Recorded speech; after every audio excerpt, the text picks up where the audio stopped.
You have to excuse me. I had to pause a little bit because I live in the hood, which means the ice cream man comes, and you would have heard the ice cream truck sound all throughout me reading.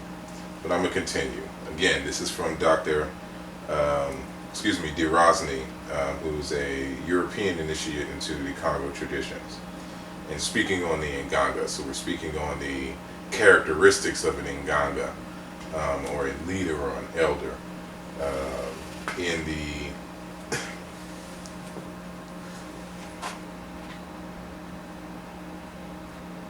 the Congo traditions. And so, to be Nganga, you have to have a heart that doesn't grow angry quickly as other hearts. A patient heart that can take anything.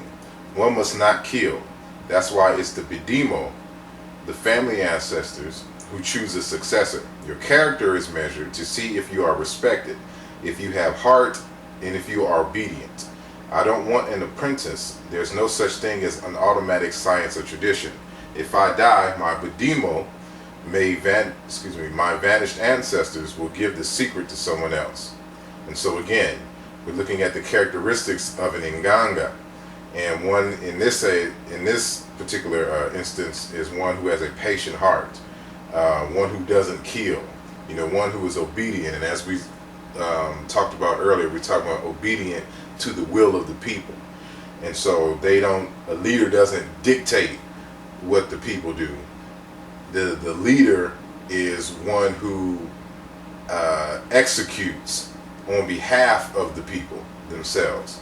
And so, saying all of this to say, in short, is that when you're making the statement, the black man or the black woman is God, there has to be a bit more clarification involved, because we cannot be using the terms all willy-nilly when they are applied in different contexts.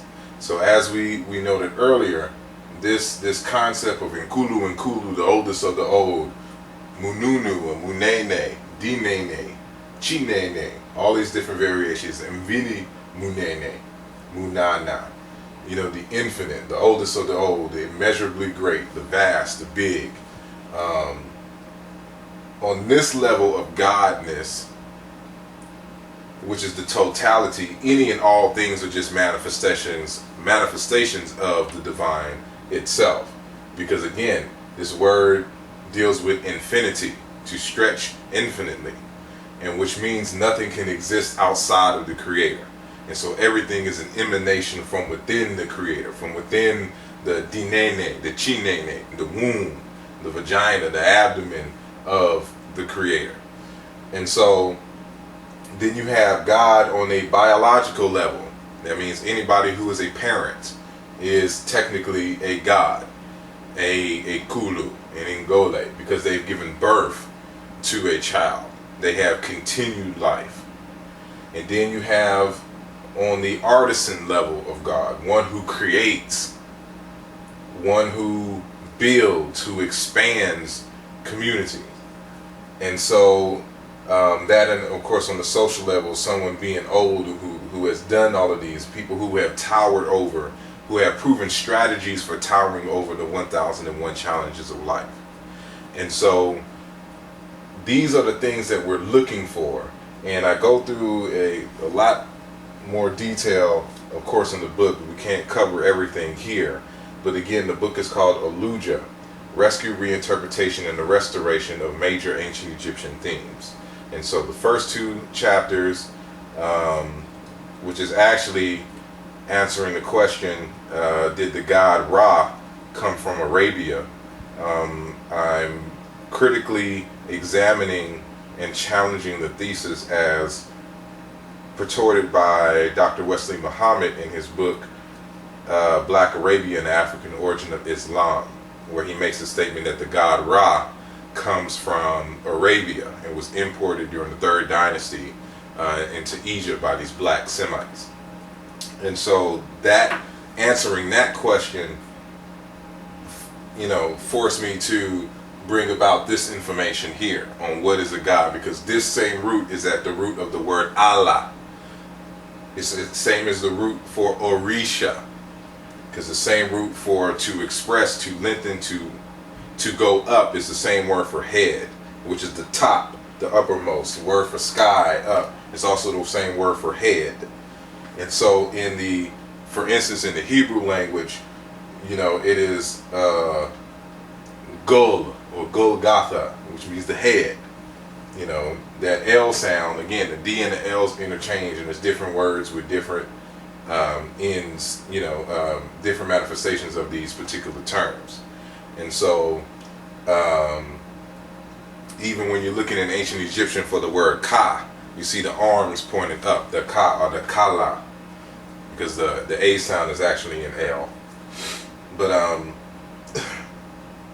anyway, and so